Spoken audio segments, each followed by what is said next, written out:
Well, here we go again, another Christmas season with COVID. As the presence of the pandemic continues to loom large, some may be feeling overwhelmed and depressed about our situation. It's something experts in the field of psychology are growing increasingly concerned about. Dr. Simon Sherry is a psychologist with Crux Psychology in Halifax. Dr. Sherry, we're in the throes of wave 4 here now. It's really like a recurring bad dream for so many. How should people try to face this, mentally speaking? It's been very difficult. The early phases of the pandemic more or less put us back in our cave, and we were cautiously and somewhat optimistically starting to emerge from that cave, and we've been hit by this most recent variant. In some ways that is demoralizing, and others I've seen it provoke a lot of anxiety. I think as we start to once again stare down a variant and look to re-engage with our world, it's important to live your life based on your values. Take inventory of what's important to you. Around this Christmas season, that might be family. And when you have something that you value that is of importance like family, follow through on it while respecting public health guidance.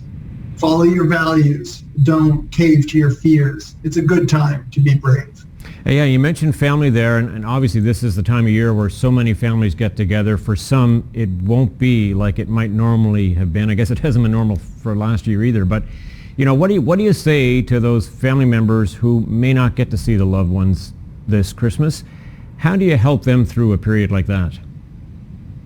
First of all, I think it's enormously painful to be disconnected from family, especially when it's by policy rather than by choice. So I fully empathize with that predicament. Second, around this holiday time, I think that we can get too caught up in the commercialized or materialistic aspects of Christmas. Instead of emphasizing gifts given or received, I would say to try and reach out to your family, even if you have to use strategies like Zoom or Skype as opposed to in-person and a turkey dinner, and try and find that connection, because it's really the connection to other people that is most important to enjoying the holiday season, as opposed to investing so much money in a Christmas that's overly materialistic and overly consumeristic in nature. Yeah, and that connection is so important for so many people, and yet I think people are a little fearful now to make much of a personal, sometimes in-person connection with people for fear they might, pick up COVID. What do you say to people to kind of get them in that frame of mind, that make them realize we have to be cautious, but we don't have to be, so concerned or overly concerned that it really impacts other parts of your life?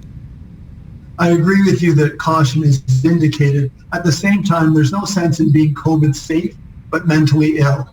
And we have to realize that Atlantic Canadians are now in a state of social and emotional deprivation. We all need a sense of connection and belongingness and togetherness. And those feelings and that sense of connection are vitally important to our well-being.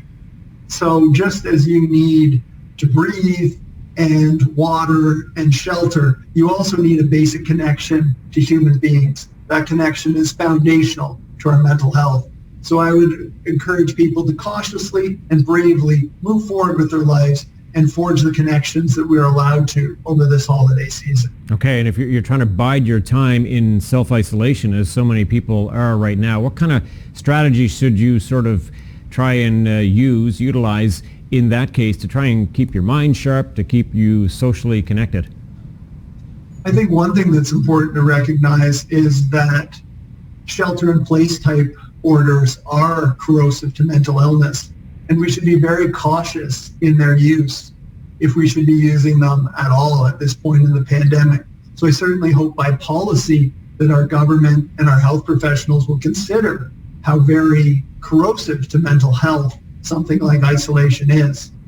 Now, if you are required to isolate yourself from other people, then use technology and reach out to other people.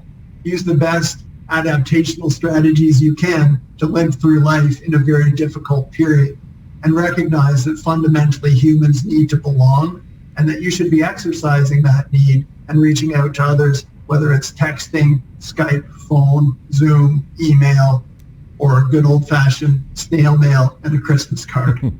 All right, all good advice. Dr. Sherry, thank you very much. I hope you have a happy holiday period yourself. Best to you and your listeners as well.